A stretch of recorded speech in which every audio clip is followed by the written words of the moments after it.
Hello, everybody, and welcome into the Apples and Genos Fantasy Hockey Podcast. My name is Nate Groot Niblink. I'm the creator of Apples and Genos, originator of the Zero G Draft Strategy, and in this podcast, Blake and I are going to give you all the best streamers and ad options for next week so you can start planning early. Let's get it.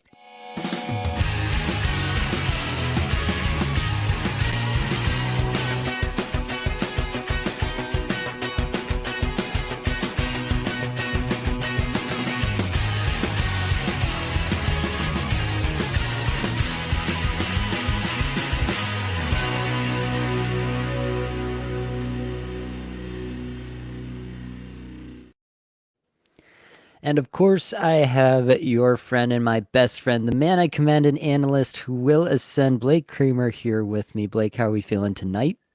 Ascend. Oh my God. Were you going through the dictionary again, Nate? No comment. Okay. All right. That's fine. Yeah. Buddy, I'm doing very well.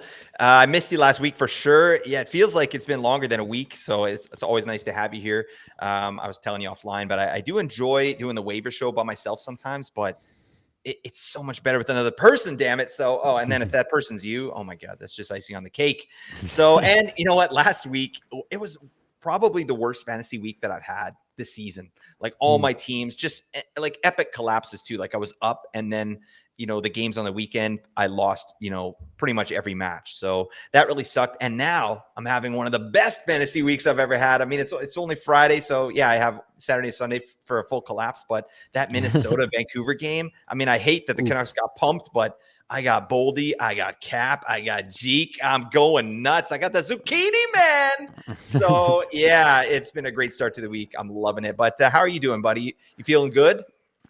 Feeling better. Yeah, it took a bite out of our family. A nasty virus went through everybody. So, yeah, I still feel like kind of oddly fatigued and not like Yeah. just mentally necessarily, not just physically, but like just different somehow. I don't know. It's weird. But You've changed, yeah, man. I've changed. But anyway, made it to this point, made it back. We're back at it, Oh yeah, and that's we're right. back at some newsies. So, Blake, take us in. Newsies. This is what we got a doozy. Okay. I'm sticking with that. All right. First thing, TJ Oshie of the Washington Capitals, unfortunate injury, non-contact injury, actually, which always are pretty sketchy. When you get a Yeah. non-contact injury, it's always like, okay, that's going to be, a month. He's probably going to be week to week. So he ended up crawling to the bench in their last game. So he didn't skate today, which is Friday. He's not going to skate on Saturday either. So Coach Carberry is going to update when he can, but I would expect that we're going to be without TJ Oshie for a little while here. So how about Wilson? Tom Wilson probably going to move back up to line one, power play one, if I had to guess. Or we might see Max Patch on his off wing, maybe. I don't know. That would be nice. But his deployment's kind of stinky, so it's been a bit of a lukewarm season for Max Patch already coming off the Achilles injury. So just keep an eye on game day lines. But I think Wilson's going to be the benefactor there.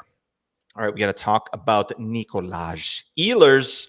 All right. I wrote these news notes before the game tonight, and Rick Bowness said he's battling something, a nagging injury. So he was questionable going into the game, but he didn't end up playing. And of course, he pops for 2 goals. One of them was a beauty from like a ridiculous angle. I mean, Ehlers is a freaking stallion, but 14 minutes. That's what Rick Bowness decided to play Nick Ehlers tonight.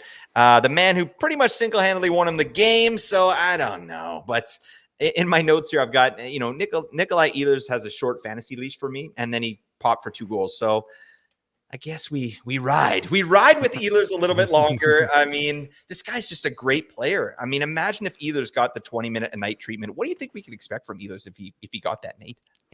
Yeah, I mean, I've said in the past, like one of these years, Ehlers is going to pop for 90 plus because some coach somewhere is going to finally just let him run. So I don't know when it's going to be. I do not think it's going to be under Bonus at any point, and it doesn't seem like Bonus is likely to be going anywhere at this point. So yeah, I don't know when it'll be, but I do believe that there's a 90-point Ehlers season at some point in his future. Book it. That's the spiciest of hot takes right there. Ehlers for 90 points. No, I'm with it. All right. I'm backing up that take there. I do have to, I did stop calling Rick Boner for a little while, but I think I'm going to bring that back. And I'm not, I'm talking about Boner from Growing Pains, the 80s sitcom. Obviously you don't know what the hell I'm talking about, Nate, but yeah, No, I've I'm a mentioned young this man. before. Yeah, okay, that's a bit hurtful and passive aggressive, but we're going to move on past that. Mike Seaver was the kid in Growing Pains, and his best friend's name was Boner. There, that's all I got to say. All right, let's move on. I just like saying Boner. I'll keep saying it. Over to the Florida Panthers, Matt Tkachuk and Gustav Forsling both day to day after leaving the game against the Hurricanes on Thursday.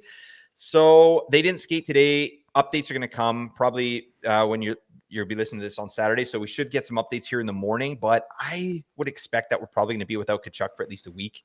In my experience, if it's something minor, they would have shared that with us already, right? Or sometimes the player does that themselves, like, oh no, I'm good to go, like whatever. Tkachuk got hit in the first period on an icing play, and he was actually allowed to leave the ice with the injury. So we'll have to wait and see. If he does miss time, look for Sam Bennett Dyson to jump up to the top power play. He played in that game where Tkachuk left. He played over 20 minutes, Sam Bennett, and got a boatload of shots. So I think Bennett is an ad if Tkachuk is out. Like I think he's an auto ad. He's gonna be on that top power play, and that top power play is a wagon. So Forsling, on the other hand, he has an undisclosed injury as well. He played under 5 minutes in that contest. So just more ice time for OEL, Ekblad. They get bumps, and Montour's floor stays rock solid. How about our boy Brandon Montour, Diamond Hands? This guy doing stuff. I don't know. You feeling good about this Montour little bit here? Obviously, he didn't do anything last game, but we don't care about that. Yeah, I've been hanging on to Montour everywhere. Like I just will never drop somebody who is exhibiting the under the hood numbers that he was for the past. Yep, basically since he came back from the injury, he started producing under the hood. He just could Yep. never actually hit the score sheet. So glad to see that it's finally seems like it's starting to break through, and hopefully we get full on. Hopefully we get the full Monty here from Brandon Oh Montour. my God. I could go for that. All right. The full Monty. No one wants to see a naked man. All right. The naked man's body. Do you ever see that Seinfeld episode? Like, it's just like a bunch of tools. It's like looking at a tool shed. You know what I mean? We don't need that. All right.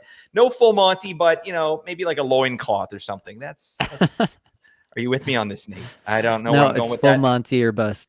You know what? I'm fine with it. Let's see the full Monty. He's a beautiful man. I don't know where I'm going with this, but let's not rule anything out. Anyways, with the Hurricanes, let's talk about Mr. Anderson. Freddie Anderson, he's been skating with the team. This is great news.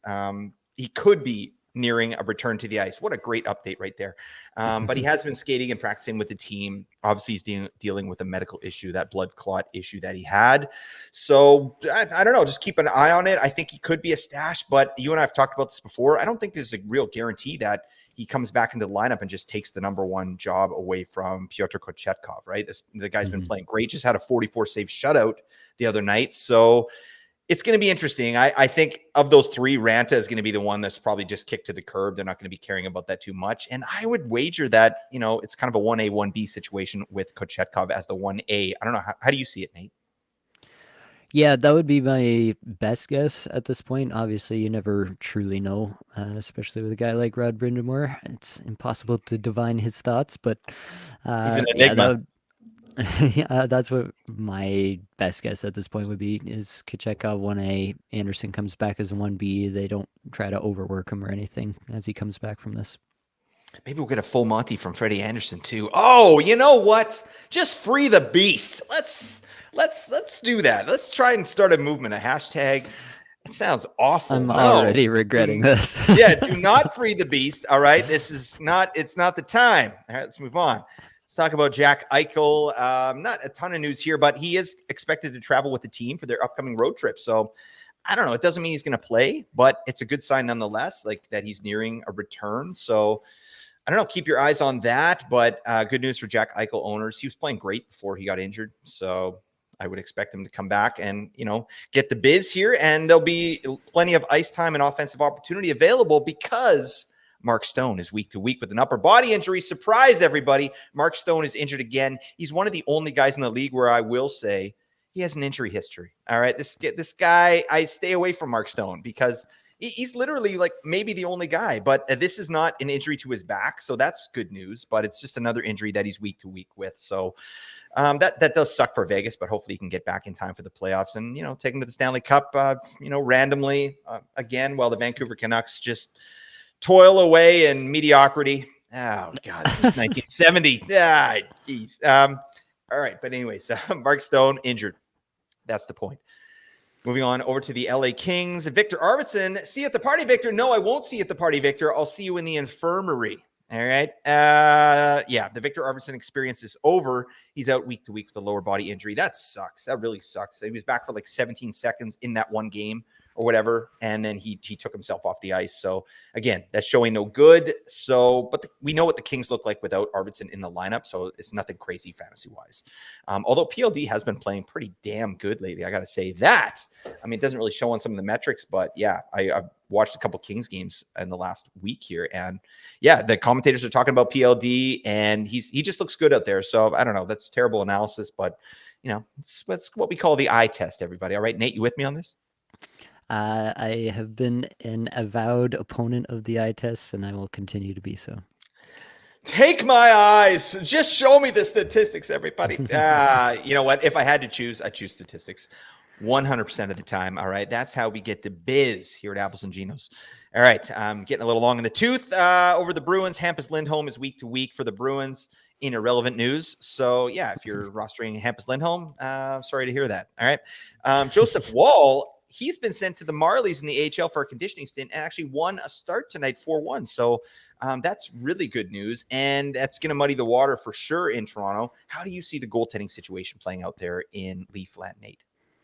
Yeah, I think Hutch touched on this in his podcast midweek here, but I see it pretty much the same way. I do think that the intention going into the year was that it would be some sort of split between Wall and Samsonov, and I don't think they really had a strong preference who would take the kind of 55% of that and who would take the 45% of that, the 1A or the 1B. So I do think that that's the most likely outcome here again, is that we have a 1A, 1B situation, and honestly, like, it wouldn't shock me if Samsonov was the 1A if he plays decently well, and if Wall takes some time coming back from this injury, like if he's not exactly all the way back to where he was when he was injured, then yeah, it wouldn't shock me either way to see Wall as the 1A or as the 1B when he comes back. Yeah, for sure. And you got to think this win streak is putting something in Samsonov's favor for sure. He's been playing pretty well. So I like that. A last bit of news here. Travis Konechny injured in practice. Practice. We're talking about practice. No, not TK. Take anybody else. Just take, Scott Lawton, get him the hell out of my sight. Not TK. But he's injured, so we'll have to check his status prior to game time. I mean, this guy's been a unit, and a buy low that's gotten hot. We called this one, Nate. I mean, it's not rocket science, but we called TK as a buy low, and then he popped the hell off, and hopefully he's able to go on Saturday. So that's it for the newsies. Nate, take us into what week 20 looks like. All right, week 20, we got Monday with 4 games, Tuesday 12 games, Wednesday just 2 games, Thursday we get another 12 games, Friday down to 3 games, Saturday heavy night 13 games, Sunday we have 6 games to round out the week. In total, that's 52 games played on the week. Pretty normal week in terms of volume overall. We got 4 teams with a Monday, Tuesday back-to-back to open the week. That's Dallas, LA, Ottawa, and Washington. So if you do have room on that busy 12-game Tuesday, you can look at those 4 teams to give you a little bit of a head start on the week. You got 1 team with Monday, Wednesday to open the week, and that's Edmonton. There are no teams that actually have Wednesday and Friday off nights. So if you're really heavy on the Thursday, you don't have a lot of really good options from a single team to avoid that, unfortunately. 4 teams with Friday, Sunday off nights. That's going to be Anaheim, Arizona, New Jersey, and Washington. It is just kind of an awkward streaming week, especially if you are full on Tuesday or Thursday. There are not really good options. Like even Edmonton being the only team with a Monday, Wednesday. Edmonton, as we know, is not a great team to stream from. You can try to capture lightning in the bottle with whoever might happen to be in the top 6 in terms of the wingers there. But that's about it with Edmonton. And so It is going to be a tough week in terms of streaming. So hopefully you got a little bit of room on either the Tuesday or the Thursday, and you can get a little bit creative with it. As we say every week, set your lineups, check what you got, see if you got an open spot on the Tuesday or Thursday here, and that will really open up what you're able to do for the week. All right, Blake, bring us in with the worst teams to stream from. These teams we might be looking to drop some players from. Beautifully said, my man. Oh my God, you got honey in your voice tonight. You're all the way back, buddy. And I'm loving it. Nate, give us a half Monty. No, I he's not don't doing it, think we're folks. doing Yeah, it. you're gonna No, have to go to YouTube to check out the quarter Monty Nate that's under is the providing Patreon. now. Oh yeah, exactly. That's the highest Patreon tier in the friendship air quote friendship experience. You'll get the half Monty from Nate. All right, we're talking about the worst teams to stream, drop fringe players from, and we got a couple good candidates here: Calgary and Chicago. They both play 2 games with 0 off nights, and that show ain't no good. All right, Calgary plays the busy Tuesday and then the Saturday, and then Chicago plays the Thursday and the Saturday. So, yeah, you're gonna have to make some decisions on these players here, and it's not going to be that difficult with the Chicago team, honestly. But Calgary is where we're looking at making some hard decisions. So, Nate, of some of these players, I'd like to get your thoughts on.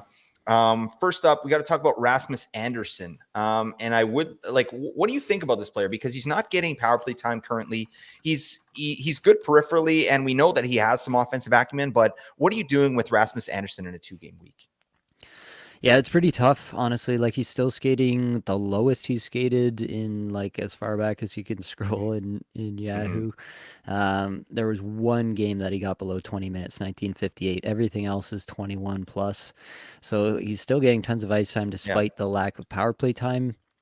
I will say, like, he has been pretty cold. He went, what is this, 7 straight games without a point before having 2 assists against Winnipeg on Monday. And then his last game, he didn't get any points again. He's not really a shooter, so he doesn't like provide you a ton there. He's not really a hitter. He does block a decent amount, so he does give you that. Um, Henderson is a tough one. I have him in Cupful in a Yeah. 14-team league like that. I am hanging on to him. I'm not truly thinking about dropping him. I mean, I just picked up Matthias Ekholm on the wire there, which is a Ooh, pretty good nice. one. Yeah. If you were in a shallower league than that, like even in a 12-team league, I think you can consider if Ekholm's out there. Ekholm has a great schedule next week. He's been actually pretty high. He's been pounding shots again, hitting, blocking, doing all that stuff. Obviously, we know he can run into some stray points here and there with the way that Edmonton can put the puck in the net. I don't hate that, but I am yeah, and it's really, really dependent on what's available on the waiver wire for you. And if there is somebody out there like an Ekholm, then I'm considering it. But if there's just like if it's true bare bones, it's been picked over for defensemen, as I feel like it is in a lot of leagues, then I think Anderson is still probably a guy that you want to hang on to for the rest of the year. Yeah. Oh, I love that. That makes total sense. Moving on, there's a couple of players that I think are very interesting, and I'll spit out a bunch here. But here's some guys that they're fringe players, but I'm probably keeping them, and they are Nazem Kadri, Noah Hannafin, and oh God, Blake Coleman. Blake Coleman to me, like I think I'm definitely keeping Kadri and Hannafin, and even Hannafin is like because he's getting power play 2 right now, but yeah, Blake Coleman. Talk to me about Blake Coleman, Nate, because this guy's obviously overachieved this year. He's a guy I've been really high on, but only because he's been living in the fire. He's been cooking at unsustainable rates. His rank overall, like season rank in a bunch of leagues, is really high right now. So it would feel weird to drop Blake Coleman, but I've got him in 2 spots, and I'm considering the drop, right? Especially this week coming up because it's a difficult week. So what are you doing with those players there, Nate? And you know what? Why don't you throw Kuzmenko and Sharon Govich in there as well, and tell me what you think of all those players?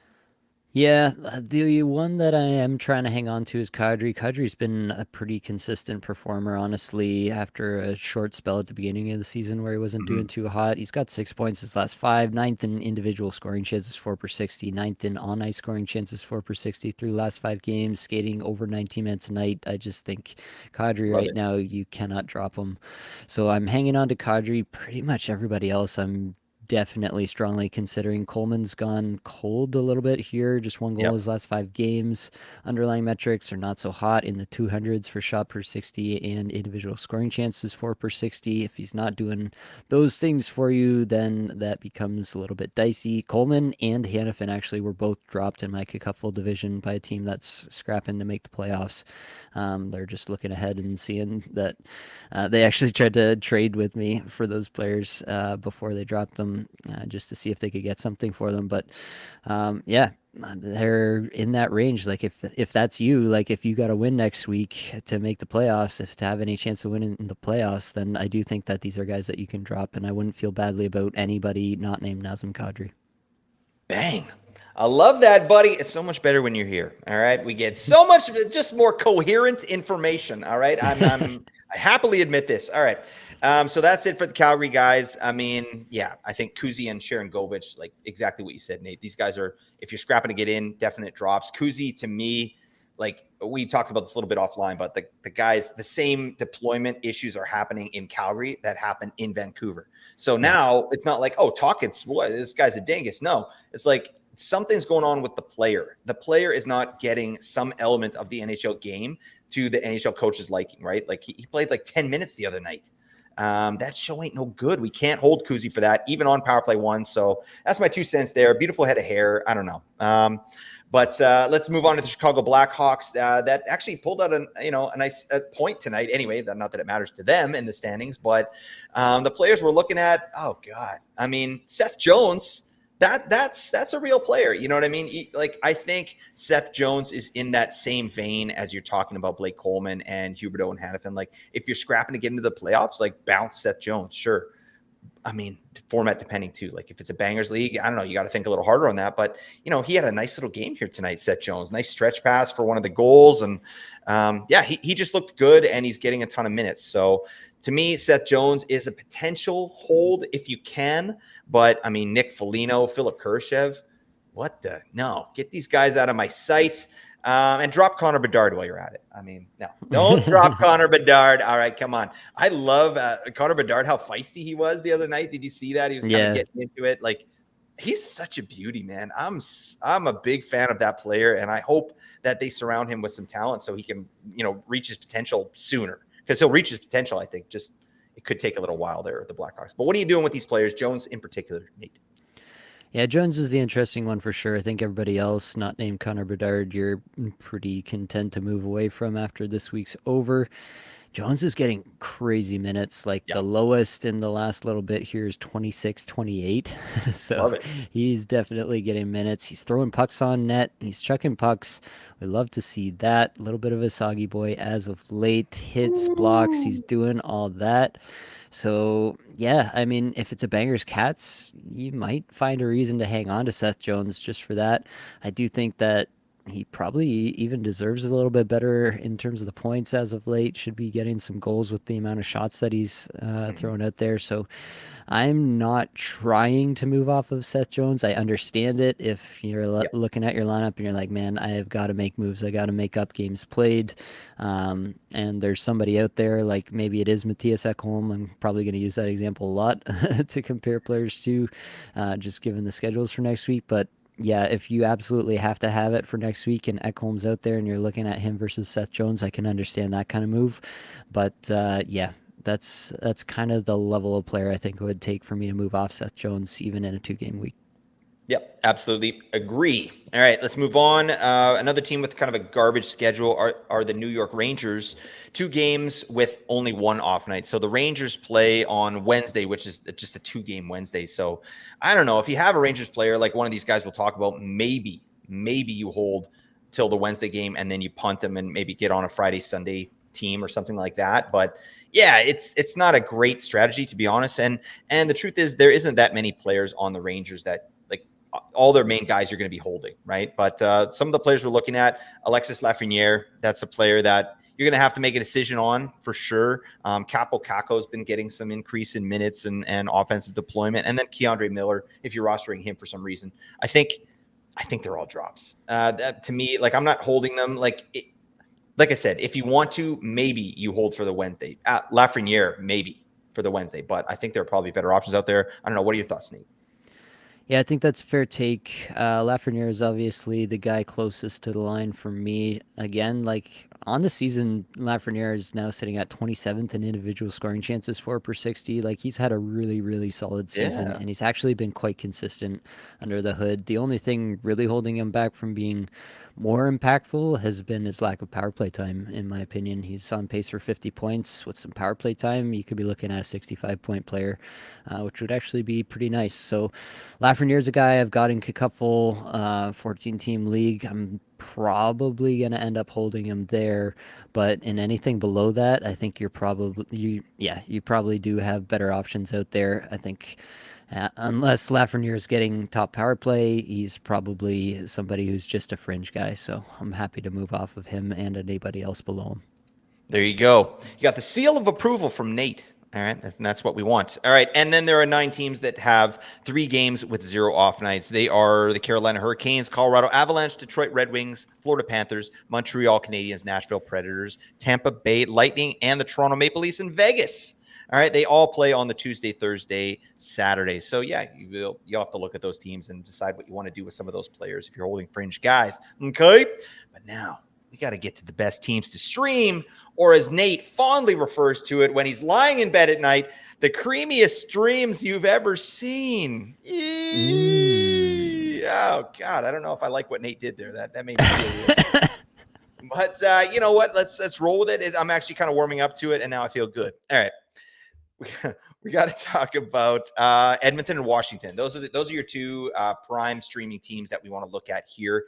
And unfortunately, especially with Edmonton, like Nate said, there's it's kind of slim picking there, but they both play 4 games with 3 off nights, and these off nights are going to be crucial this week because it is kind of a stinky streaming week. So if you can go out and grab some of these players, and we're looking at Edmonton, we got to talk about Warren McLovin Fogle, buddy. He's on the top line. All right. Jimmy Crack Corn, and I don't care if he gets any power play time. He's on the top line. He's chucking pucks like he does. All right. I think Fogle would be a great ad this week because don't they have the Monday, Tuesday there? Monday, Wednesday. Oh, Monday, Wednesday. Oh, that's even better. Oh my God. So I think Fogle would be a great ad to start the week. And then you just punt him, right? Like, let's say he doesn't even make the top line on Wednesday, whatever. You hold him for Wednesday and you say, see you later. Thank you for your service. But we got Fogle and then Ekholm, I think. Like you mentioned, Nate, this is a guy I've been big on all year, and I know you have as well. He had a lull for a little while there where he was coming close to drop territory for me. But, he's really picked it up. Like he, in Cupful scoring tonight, he had like a 5-point night without any points, right? He got shots, hits, and blocks. Like he just did the thing. And I love that. That's what you get with Ekholm when he's at his best, right? And then, like you said, Nate, he'll roll into some points there. So I'm a big fan of that player. If he's out on your wire, he's a must-add for this week, in my opinion, especially in a deeper league. And then Corey Perry. Are we doing anything with Corey Perry, Nate? What's he even been doing lately? Yeah, really the key takeaway for me with Edmonton is I'm just trying to grab a piece of whoever's in that top 6.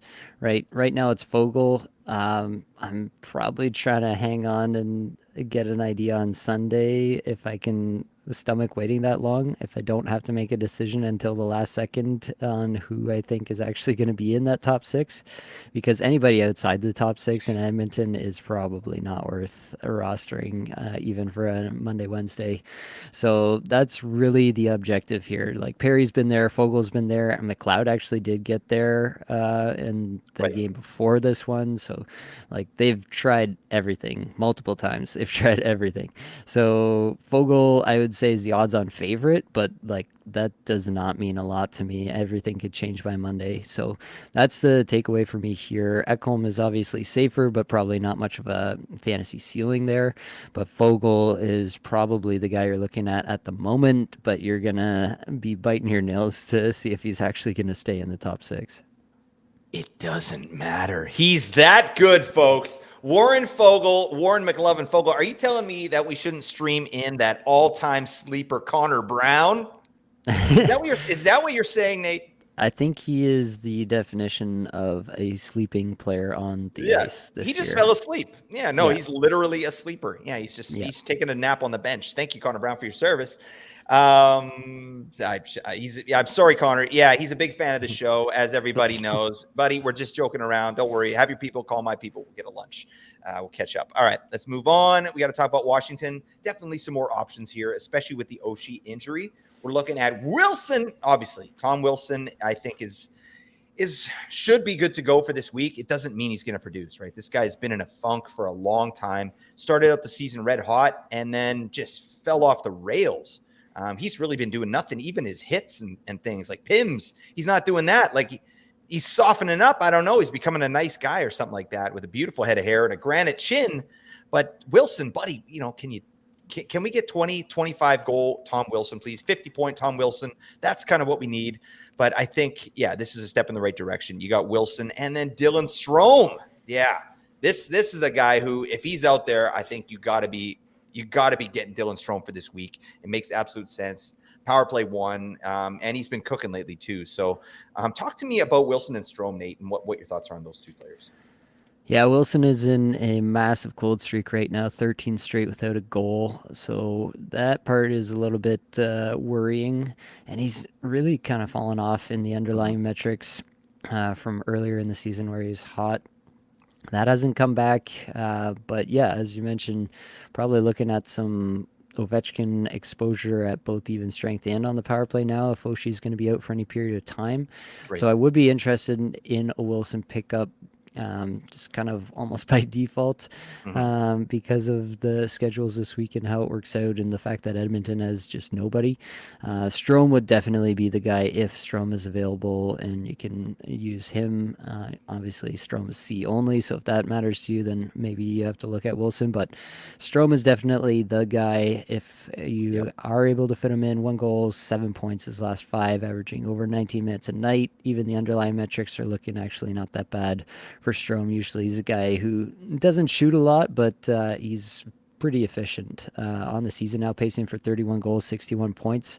And I feel like that's probably more or less the point pace we should expect from him rest of season, given the setup that he's in currently. So like Dylan Strome a lot. Obviously, I picked him as my head-to-head streamer deathmatch player of the week, I think multiple times this year. And he's Have you won with him yet? Oh, I have won Oh God, many, many times. it's I horrible. just I have shouldn't have said to. that. I don't know. Sorry, I am just going back and looking through all of my wins here now.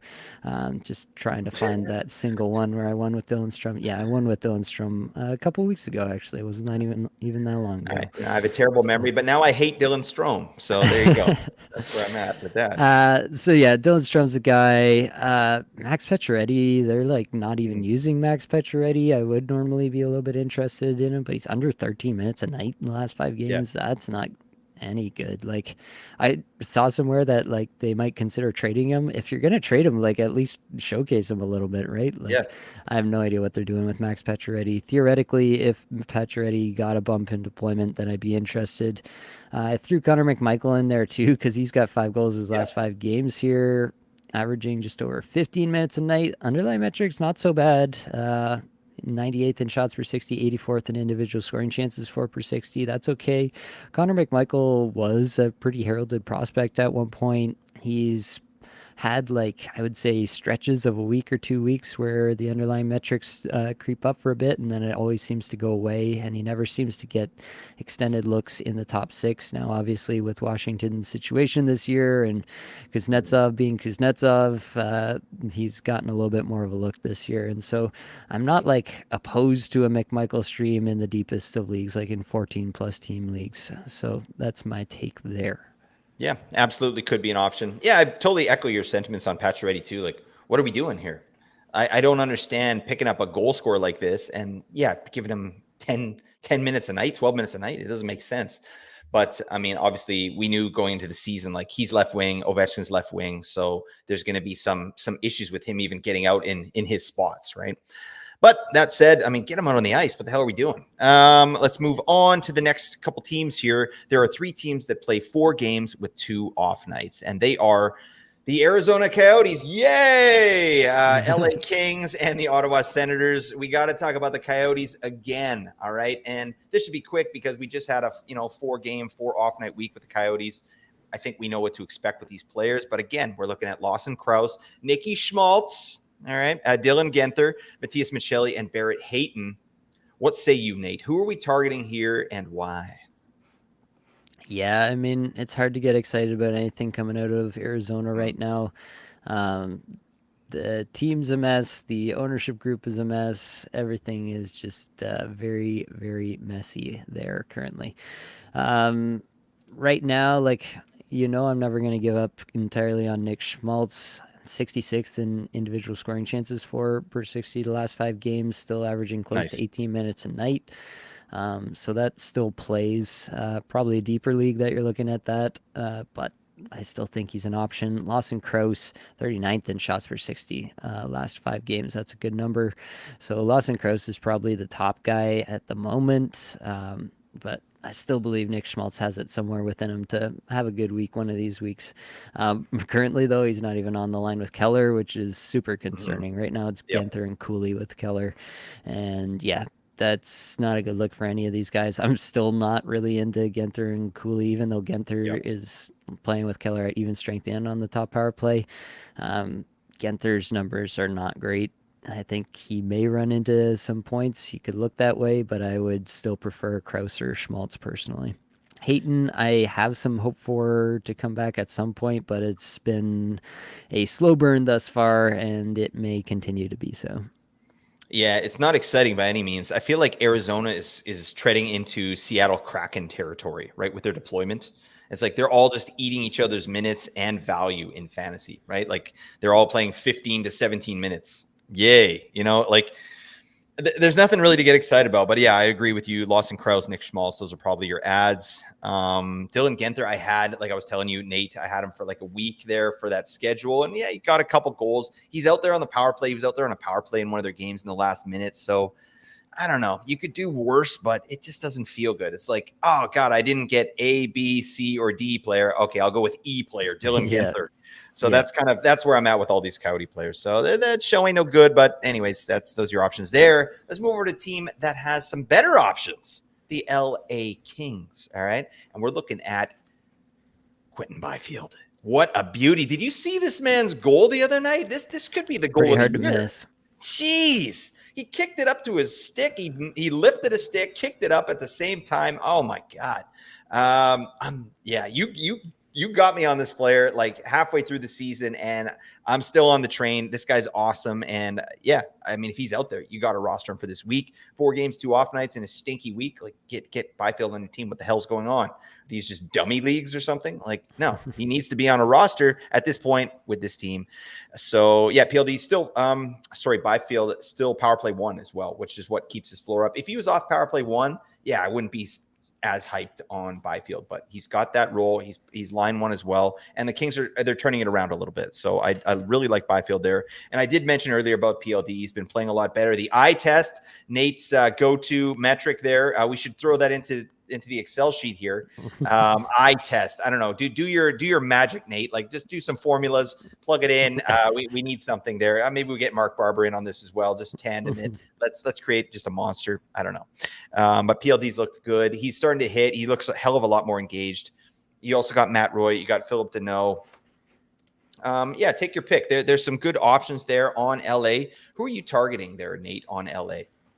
Yeah, I mean, if Byfield is available, I think that's the option. He's consistently outperformed any player he's played with in terms of the underlying metrics, which is, I mean, it's not a bad sign, that's for damn sure. So Yep. I'm still very interested in Quentin Byfield. He's not like a guy who drops like 7 shot games. I don't know if he ever will be. He's obviously still a very young player and growing into what looks like a potential superstar, but I think that he's still the guy to roster there. Actually, the underlying metrics have come up a little bit, like 70th in individual scoring chances for per 60 in the last 5 games. On the season, he's at 90th. So he's in a good stretch right now, in a good place. He's playing with Dubois and Lazat in the last game at even strength, which is not exactly what you'd like to see, but Good it God. does seem like they're moving some stuff around there, trying to get things rolling. So who knows how long that will last. Either way, like it does kind of feel like Byfield is the dude, and he's on the top power play, which is another check mark for him. Dubois, I'm like, he's got 5 points his last 5 games. His underlying metrics are pretty atrocious. He's got some halfway decent on ice numbers from playing alongside Byfield, in my opinion, and I remain relatively uninterested in PLD. Like, it would be a pretty tough decision for me to choose between PLD and Lawson Krause for next week if those were two guys that were available to me. Matt Roy, Phil Deneau, these are guys like, if everybody else that we've talked about already is already taken, then these are the kind of guys that you start to look at, and you start to, tilt your head 33 degrees to the right and they look a little bit more attractive and you're like, all right, we can do this. That's about the category that those two are in for me. That's high praise. Oh my God. Yeah. It's on their business card. All right. Yes. Oh God. Let's move on. But there is some options there. Again, Byfield. I don't mind PLD in this particular week, just with the way that he's been playing lately. So I don't know. My 2 cents on that. Sounds like a streamer. Oh God, no, I would never do that. No, I only choose JJ Paterka over Boone Jenner. Ah, why would That I was a do that? puzzling one. Yeah, you know what? You weren't here to check me. If I got to look in your eyes, I would have chosen Boone Jenner. All right, I'd be like, no, I'm taking my man. Anyways, we'll get to that later. All right, let's move on to Ottawa. They've got some options too, some really good options that these guys haven't got over 50% yet. It's insane. But Vladimir Tarasenko, Josh Norris, who finally, got off the schneid the other night with a 2-goal performance. But, I mean, he's still on power play 1. The Pinto Bean, Shane Pinto, he's on power play 1 at times. Ridley Grieg, Matthew Joseph. I mean, who's your target here, Nate, with Ottawa? Yeah, it is kind of tough to say right now. So yeah, you got Tarasenko playing with, in at least in the last game, with Tkachuk and Pinto, which is pretty good. Mm-hmm. Obviously, any exposure to Brady Tkachuk is probably a good thing overall for anybody. So Tarasenko and Pinto are kind of even there. Pinto does get the top power play, so you give him a little bit of boost there. And then obviously you got Josh Norris, who's on the top power play, playing with Batherson and Grieg at even strength, but reduced minutes relative to the other two kind of top 9 lines there. The other one being Joseph, and Stutzla. So overall, I'm kind of into Shane Pinto a little bit. 97th in shots per 60, 51st in individual scoring chances, 4 per 60. The last 5 games here, he's only got a couple points to show for it, but he's skating almost 19 minutes a night, so he's at least putting himself out there. Like, Josh Norris through this stretch is just over 50 and a half minutes a night, so like, yeah, I'm kind of into Pinto. I have Pinto in Cupful again, 14-team league, so it's a little deeper format, but I had him, picked him up, and I've been kind of just hanging on because he's still been producing under the hood, and I've been able to get him into the lineup. He hasn't been, just sitting on the bench rotting away for me, and I'm kind of into it a little bit. So Shane Pinto is probably the guy for me out of those three. How about you? Yeah, I would say so as well. And it's really weird with the Jacques Martin coming in there. Like, we can't rely on what we knew about the Ottawa Senators, right? The type Right. of deployment that was given. Like, Jacques Martin is prioritizing Pinto. So we need to prioritize Pinto, right? And the metrics kind of show that as well. Like, on the season, this guy's a short low sample size, like only 13 games, but he's 11th overall in individual scoring chances, 4 per 60 in the league in 11 games. Like, that's a decent sample size. So I'm definitely in on Pinto as long as he's power play 1. I do hate the power plays that they're doing there. It reminds me, Yeah. like, I don't know why teams are doing this year. It's so weird. Like, New Jersey is another example. Like, the way they don't load up one power play. They kind of split it all up. And obviously, like, they know what they're doing in real life for hockey and to win games. But for fantasy, it's hot garbage. All right. Like, what are they doing to my boy Batherson?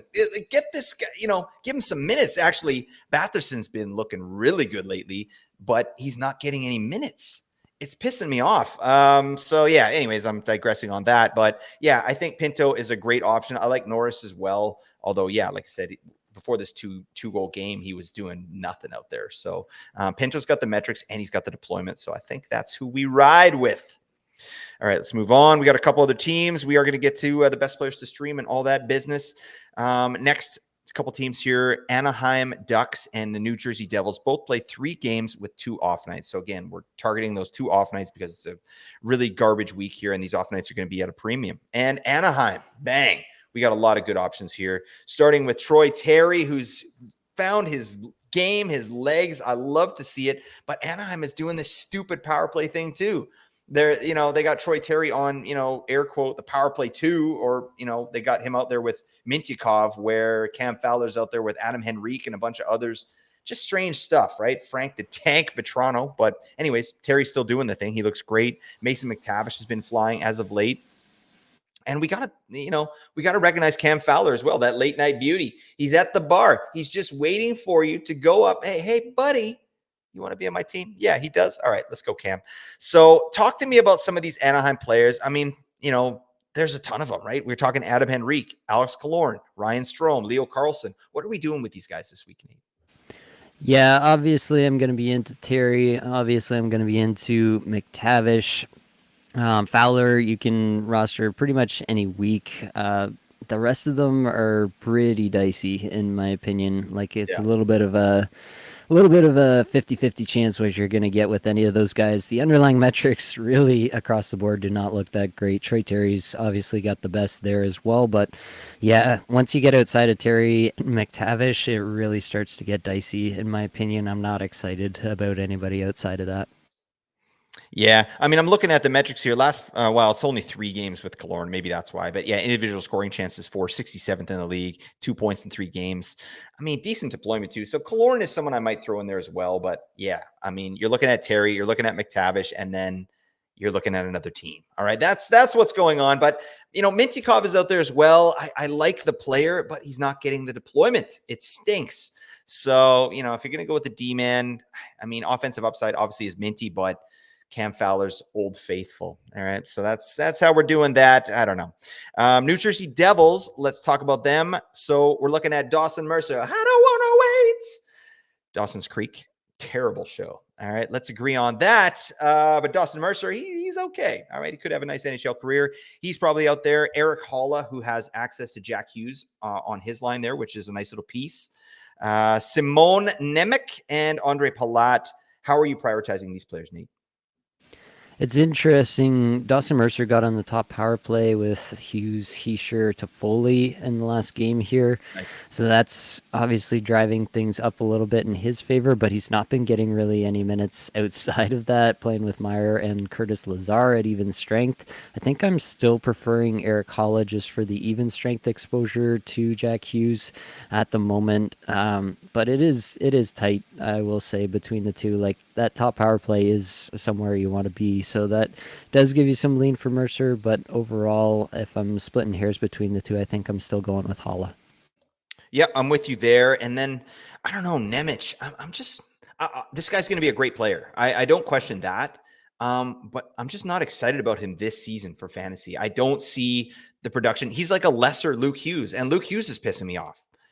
So it's like, and he's even less than that. So, I get a lot of questions about Nemec. Like, should I pick him up? It's like, well, do you want a power play 2 defenseman who's, really not doing anything out there? Like, yeah, if you do, then go ahead, get Nemec. Like, this guy's going to be a beauty. Like in Dynasty, this guy's going to crush, I think, eventually. But I don't know. I'm not excited about Nemec. And then Palat, I don't know. It is what it is, right? Slim pickings. So that's where we're at with that. I'm going to go through 6 teams here, Nate, and I want you to give me your best streamer for these teams. Okay? All right. It's Buffalo, Dallas, Minnesota, Pittsburgh, San Jose, and Winnipeg all play 4 games with only 1 off night. So let's start with Buffalo. Who are you taking on Buffalo? It better be Casey Middlestat, Nate. Come on. I think I'd honestly take Peterka.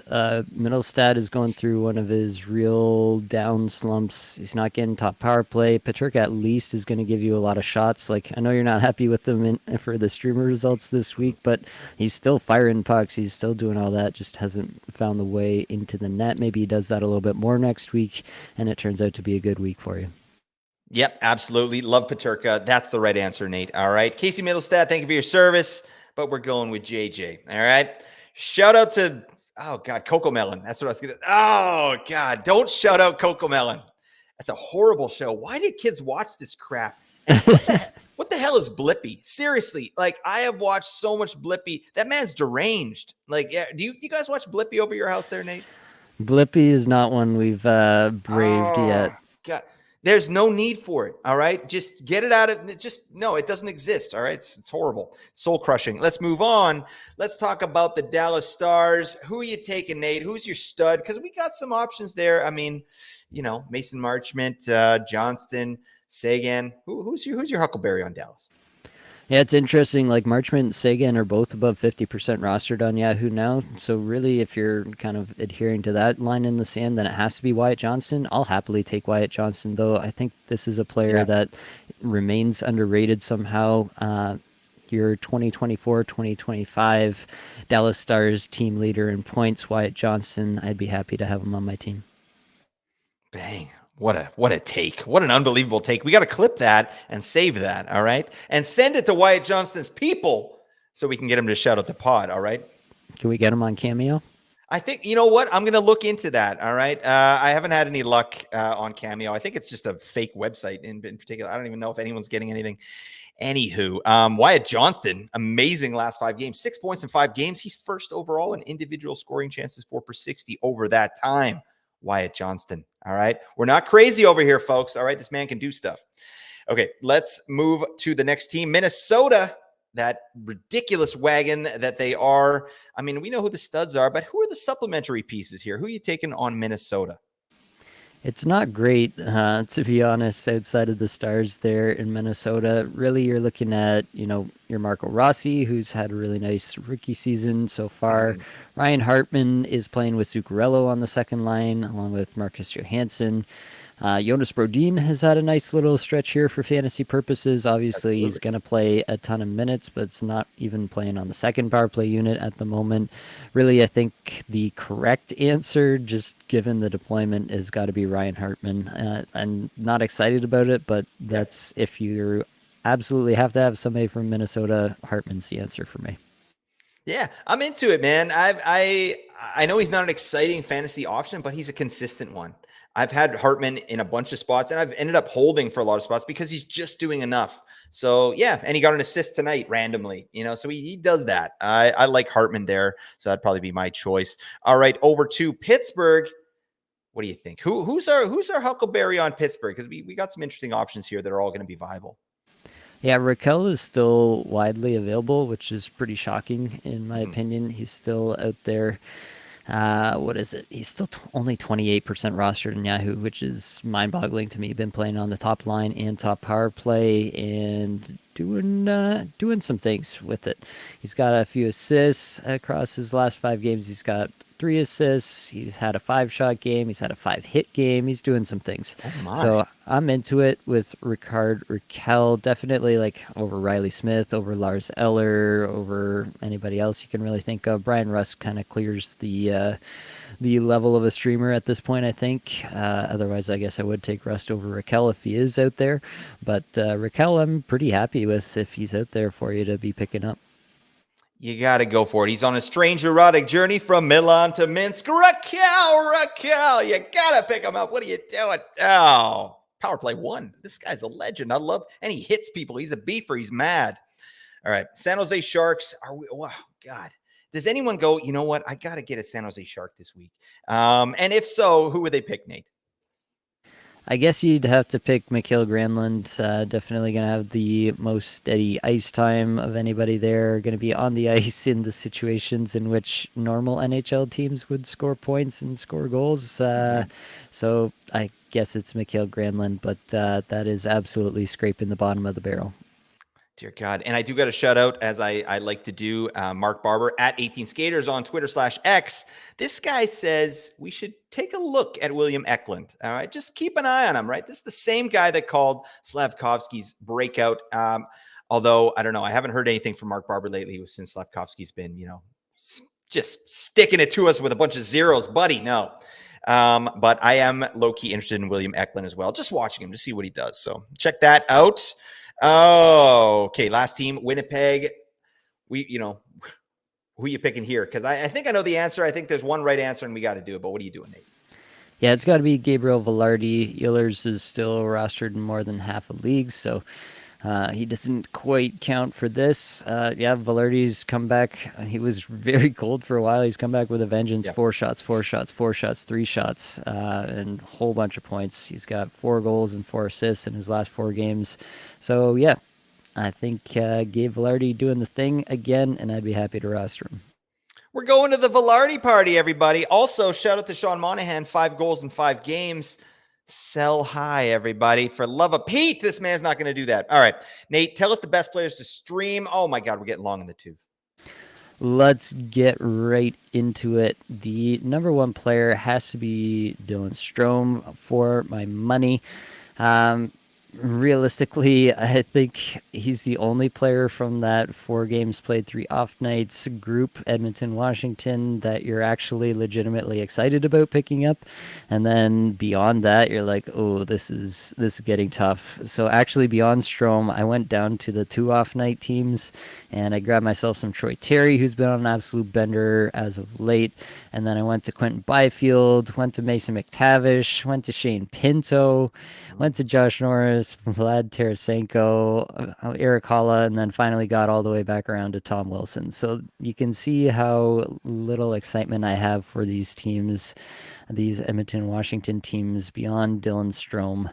And yeah, I just have no faith in Tom Wilson at the moment. Obviously, the deployment, yeah, maybe you want to bet on that, but the Yeah. underlying numbers are so bad. I wonder if there's more to the story that we just don't know about with Tom Wilson, to be honest with you, just how bad it's been as of late. The last and 10th player on the list is whoever's in the top 6 in Edmonton. If it's Fogle, if it's Perry, if it's McLeod, whoever it happens to be come Monday morning, that's who I would want as my 10th player on this list. What do you think, Blake? Anything I did wrong there?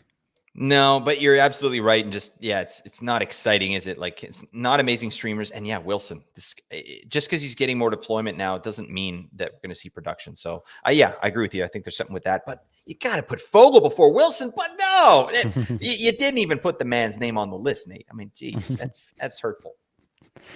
Fair enough. Let's keep rolling. Let's talk hits. Beck Mallenstein, absolute monstrous hitter. So definitely, if you need some hits, go looking at for Washington players. Go looking for Beck Mallenstein.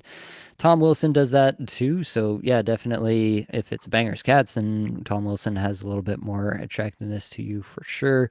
Vincent Desharnais from Edmonton. You get Fehervary, obviously back from Washington. Joel Edmondson, Dylan Holloway, Matthias Ekholm. All these guys are viable hit streamers. On the block side, Desharnais is the top guy. Jensen from Washington, top guy there. Then you get CC, Ekholm.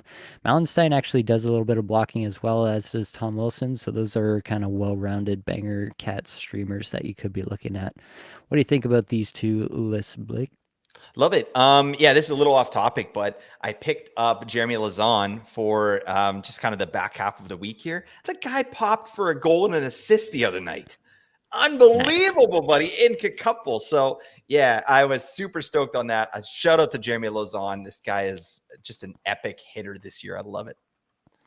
Nice. Let's keep rolling with the best players to add for the future. Some players that you might actually be considering hanging on to for the rest of the season. So Troy Terry's still 42% rostered. That's got to change. Quentin Byfield, Gabe Velarde, Wyatt Johnston. Then you get down a little bit more, and this is a little bit of a tear down probably. You get into the Lekkonens, the Rakels, the Stroms, the guys who are a little bit more products of their environment perhaps than actually play drivers. I still have love for guys like Nick Schmaltz, Sam Bennett, Lafreniere, Norris, Couturier, PLD, and Monahan. I still think Monahan's going to have some relevance, but it's definitely going to be streamer-ish level every week. And every time they have a bad schedule, you're going to be wondering if you should be dropping him. But yeah, definitely Terry, Byfield, Velarde, Johnston for me are all like slam dunk guys that I would consider to be holds for the rest of the season at this point, unless something really starts to change in the next little bit. What do you think about the top of the list here, Blake? Yeah, I agree 100% with your top 4. I agree with the whole list. I'm still holding out hope for Lehkonen, though. I still do think that when things settle there, he's going to be the 20-minute man. But I mean, it's on and off at this point. He needs to be up on that top line. But yeah, top 4 dunks. For sure, sub 20% rostered. I think you can look at a couple names. Shane Pinto, we've gone into a little bit here. Um, Relatively impressed with what he's done so far. Obviously, small sample size, as we alluded to. Kyle Palmieri, who we talked about, or you talked about rather, on the flagship show, just what he's been able to do since Patrick Waugh took over. Just unbelievable scoring chance generation from Yeah. Kyle Palmieri. So, at the very least, I'm not mad about it if Palmieri is a guy that I have to pick up and hang on to for a while. Sub 10% rostered. You can definitely look at Anthony Cirelli. He's been getting more run on the top power play unit there. And yeah, he hasn't been doing a whole heck of a lot with it, but he is skating 20 plus minutes a night, and you have to figure that he's going to factor in at some point. So Sorelli is there, sub 10% roster this time of year is a pretty barren wasteland. I also am still holding out a little bit of love for Barrett Heaton. I want to see it before I'm picking him up, but I do think that there's a player here. I don't think last year was a complete aberration where he was able to shine with Keller and Schmaltz. Yeah. So I'm holding out a little bit of hope. I do want to see it before I actually go and pick him up, but I'm still monitoring Barrett Heaton moving forward. What do you think about those four names, Blake? I don't like it. I love it. All right, bang. That's how we do. What a legend you are. All right, let's talk some defense. Ekholm's at the top of the list. Obviously, streamer wise, he works out with the great Edmonton schedule, but he's also, I think, just a guy that you could do worse than just hang on to Matthias Ekholm as your fourth or fifth defenseman for the rest of the season. Colton Parayko, Cam Fowler, Jamie Drysdale, Torrey Krug. The list is not great of defensemen sub 50% rostered this time of year. Sub 20% rostered. Jamie Drysdale is actually only 10% rostered at the moment, and he has been getting some run on top power play. However, nobody knows how long that'll actually last under Torts, but while it's happening, I think Drysdale could be a pickup and a hold. He hasn't done a whole lot with it yet, but I do think that there's at least a chance that he provides something there. Sub 10% rostered, very, very slim pickings once you get down here in the defenseman. Jonas Brodin, 6%, just because he's been hot. Minnesota's been hot. And he's going to skate a ton of minutes for Minnesota. So I do think he could probably do worse. I mean, anybody out there thinks they can find a better sub 10% rostered defenseman, by all means, hit me up. We'll have a debate. What do you think about the defenseman here, Blake? Any omissions? Anybody who sticks out to you? Yeah. Well, what are your thoughts on Bowen Byram? Well, I got you here because I did talk about him a little bit last week because he had a little stretch there. But again, the minutes aren't really there. What do you see for Byram moving forward here, rest of the season?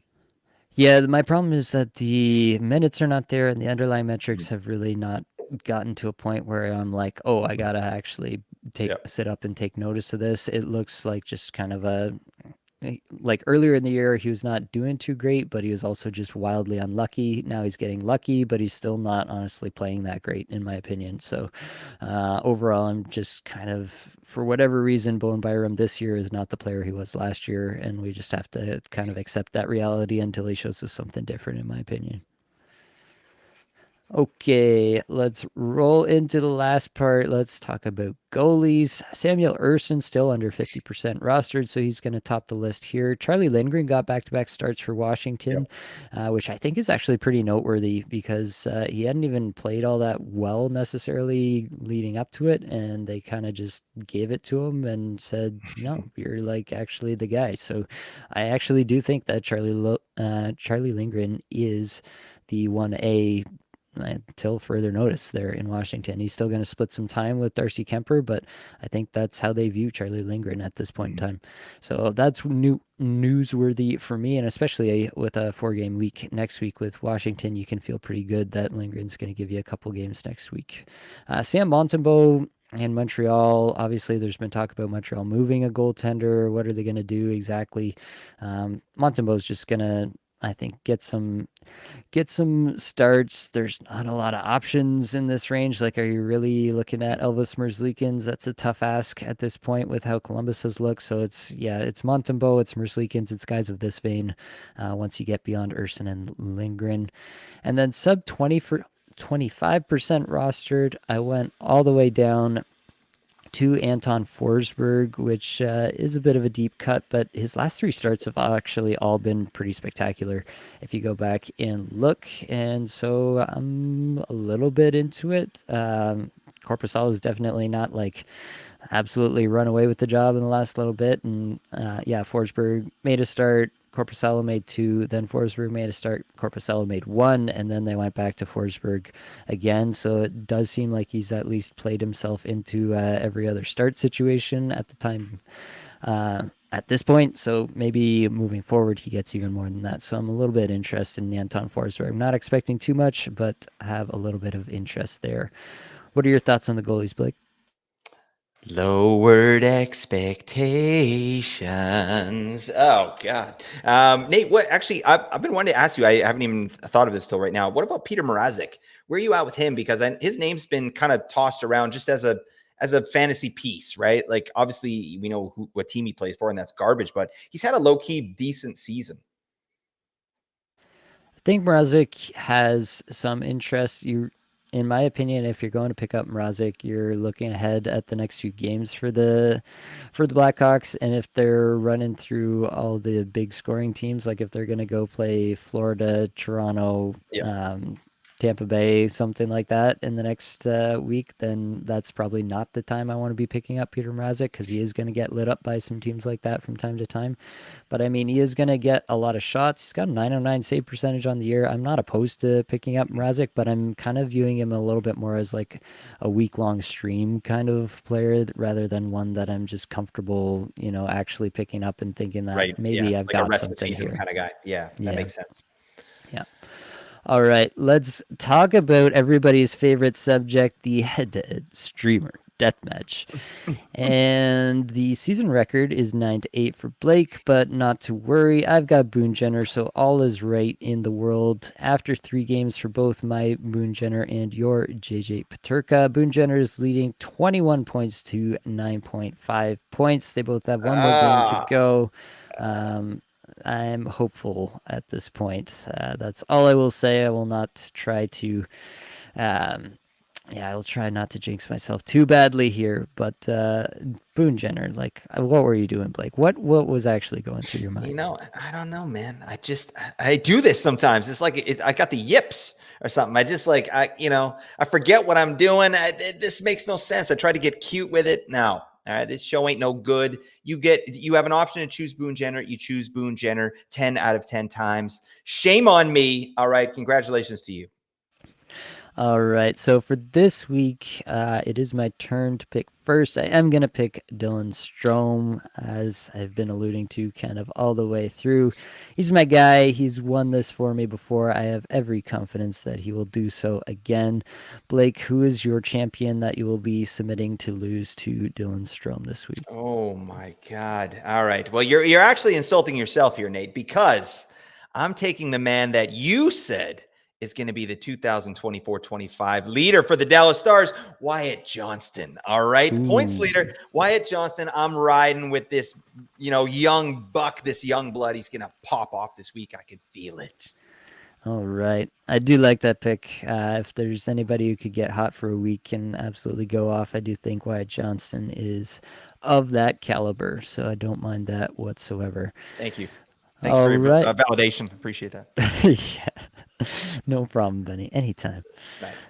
All right. Before we get out of here, if you made it this far, we would really appreciate if you could like and subscribe. We're on our way to 1,000. We just passed 750, 3/4 of the way there, but we need a little bit more boost to make our way all the way up to 1,000. So if you could help us out with that, if you're listening on audio, give us that rating, 5-star rating, a little bit of a review that we could read out on the podcast would be nice as well. We love to do that. Thank you for your service. If you need some more help heading into fantasy playoffs, trying to make the fantasy playoffs, you can check out the Apples and Junos Patreon. $5 a month. I'll answer any question you have. $10 a month. I'll do a team review with you each month. So definitely that's something you can be looking at as well. And Nate, what's the price for the full Monty? Huh? Come on, don't hold back on that one. The full Monty is an undisclosed amount. I think it links through a separate website with different initials. So that's Oh, all I'll all say about right. that. Yeah, that's all right. It's very discreet. Very discreet, but that's all we've got for this episode. Hopefully, it brought you some value. Hope you'll get a little bit better at fantasy hockey today. All the advanced stats you heard today came from Natural Stat Trick, which is a terrific free resource. Many thanks to the band. They're there for supplying music for the podcast. Be sure to check out their Spotify as well. That's it, folks. Much love.